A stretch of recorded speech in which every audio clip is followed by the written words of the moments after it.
Hey guys, this is a Briggs and Stratton, well, I guess it's aftermarket manufacturer, Blockzilla block. And what that is, that's a copy of the original 5 horsepower Briggs block, but they made it a lot thicker in places where it needs to be and a lot tougher. If you notice these cooling fins here, really thick. Lot meatier. And I don't see any identifiers on there. It doesn't say Blockzilla, so I don't know how you would pick one up if you could find you a used one somewhere. It does have a little Briggs and Stratton emblem cast in there, just to the lower left of the coil mount. But these were, now I picked this thing up like in 2000 or 99, somewhere else, right about when they first came out.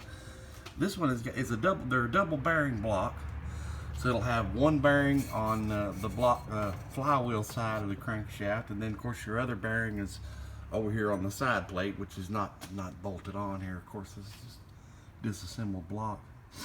But a lot of the stuff that they did to improve it, like up here, this area here, that's where your lifter bore, your lifters go through there.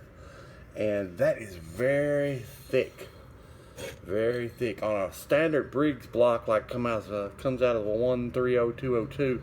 Before you started racing it, you would have to weld all this up with aluminum and then build it up, because this piece here would actually break out, you know, if you especially put high lift cams or really heavy springs and stuff too, would cause more pressure on that as it was going up trying to open the valve.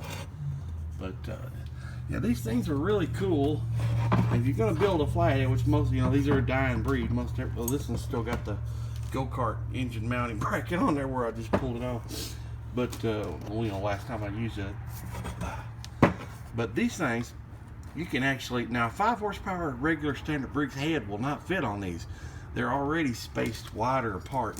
And here's the head that goes on it. And it's a wider spacing, but you can even remove those studs and drill these out further away from the block, because those cooling fins are very short. There's a lot of material in there in the cylinder, where you can bring that bore way out, and just install you a sleeve. Then you could drill you some new head bolts out here a little further somewhere. And I have seen these things punched out 3.5. Now this one's not. This one's I think this one is 140 over stock bore. So you know, I wanted to get several rebuilds out of this thing.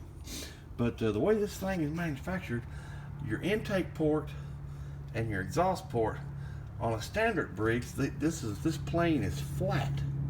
Now these are set up on an angle. Let me see if I can get this. Okay, you notice this is kind of an angle. Your intake is angled this way, and the exhaust is angled the other way. It comes to like a little point here. And that is really good for flow. And man, those things will flow good.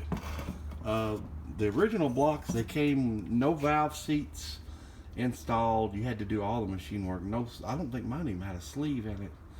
But of course, this one's got the big valve. That was about as big as I was comfortable with putting in there. And I can't remember the sizes right now, what they were. But pretty big. Big enough. This thing ran good. It would dyno out around, you know, 32 to 35 horsepower, depending on what RPM you're at.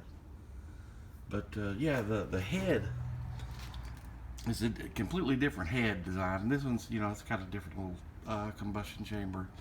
And see here, I would like always index my spark plug where it would go a certain way. And that is a, what is that? This was the last plug I was testing plugs when I pulled this off. That is that's split fire. Okay. Now usually I would use them Denso plugs, which are manufactured by Nippon Denso, and with the methanol fuel, and they would run good.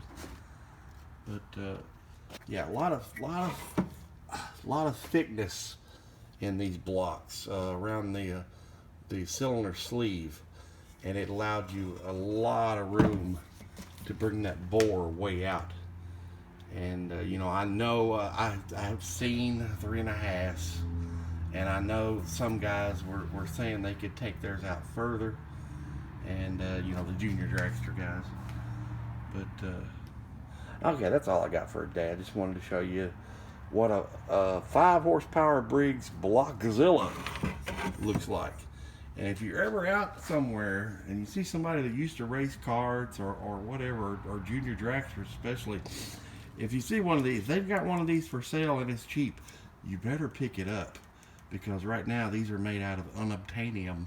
I don't think they make them anymore. But that's all I got for you guys. That's it. Oh yeah, that's a steel chainsaw. We might be working on that for an upcoming project if I can get Andy to hold the camera for me. But that's all I got for you today, guys. Thanks for hanging out with me, and we'll see you next time.